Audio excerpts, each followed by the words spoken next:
think this is one of the best modern classics you could buy. I love the NSX. I still own one. I've owned 2 NSXs. I've always loved the Supra. You know, obviously the E36 M3, the Corvette, the ZR1 Corvette. And, you know, this car, performance-wise, stock for stock, blows those cars away. I mean, I looked at some of my old car magazines, and most of these cars, most of the magazines said this car was like a 3.9 second 0 to 60. I think Car and Driver, one of those magazines adjusted for altitude and weather and got like 3.7, but obviously probably couldn't replicate that. That's done in a laboratory somewhere. But it's a, you know, a 3.9 second, 4 second to 60 car. These cars love to rev. The turbos start kicking in that 3,000 to 4,000 RPM range. You really get, it seems like the full boost at 4,000. Stock, it runs at 0.8 bar. This car is totally stock except for the cosmetic things I mentioned with the door panels and the 996 wheels.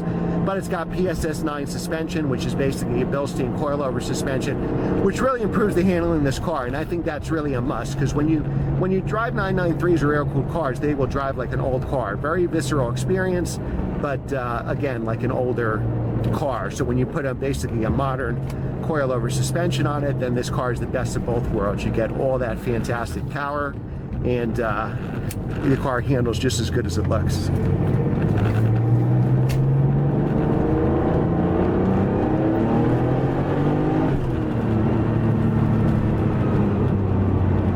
What's great about 911s, they have great brakes, big reds. I've never tracked this car, but I've had a C4S 996 that I tracked. I had a Cayman S that I've done some autocrosses with. And the great thing about a Porsche is you could run into the track all day long, even with steel brakes, they'll never fade.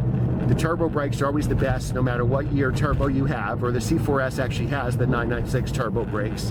And the cars run cool too, they'll never overheat. When I tracked my C4 Corvette, I had a ton of track miles. I had to put in a different radiator, all kinds of things, oil cooler, all kinds of things to have the car perform well at the track, and it's not necessary with a Porsche. So it's really one of the few cars you can actually buy off the showroom floor, drive it straight to the track, run it the heck out of the track, and then, you know, take your kids to school the next day. It'll never fail, very super reliable car. So again, you know, as far as collectability with these cars, I bought this car in 2014, and that's when the market went crazy. Like right after I bought it, I'd say the end of 14 and 15. It's settled back down now. For example, I bought this car and literally it doubled in value. Now that probably dropped 20 grand or 30 grand from the height of the market. But I still think these cars are a must buy. If you're collecting cars and you want to have some Porsches in your collection, or a Porsche, and this is probably one of the best Porsches as far as collectible value that you can get. And if you're a serious Porsche collector, or any Porsche collector, you have to have a 993 turbo in your stable. Even uphill, that car is a rocket. If you're a Porsche collector, you absolutely have to have one of these cars in your stable. How could you not have a 993 turbo? And there's not many around. There's only a handful for sale at one time. So if you ever have the means, I highly recommend this car. Buy on condition, not mileage. So this car was in fantastic mechanical condition. The paint's in excellent condition. It's got 79,000 miles. And I've seen this actually, when I was looking, better than some 1,000-mile cars that were not maintained or left outside or just, you know, tracked to death. Remember, these cars were cheap for a while, so a lot of people ran them into the ground because they were $60,000 cars.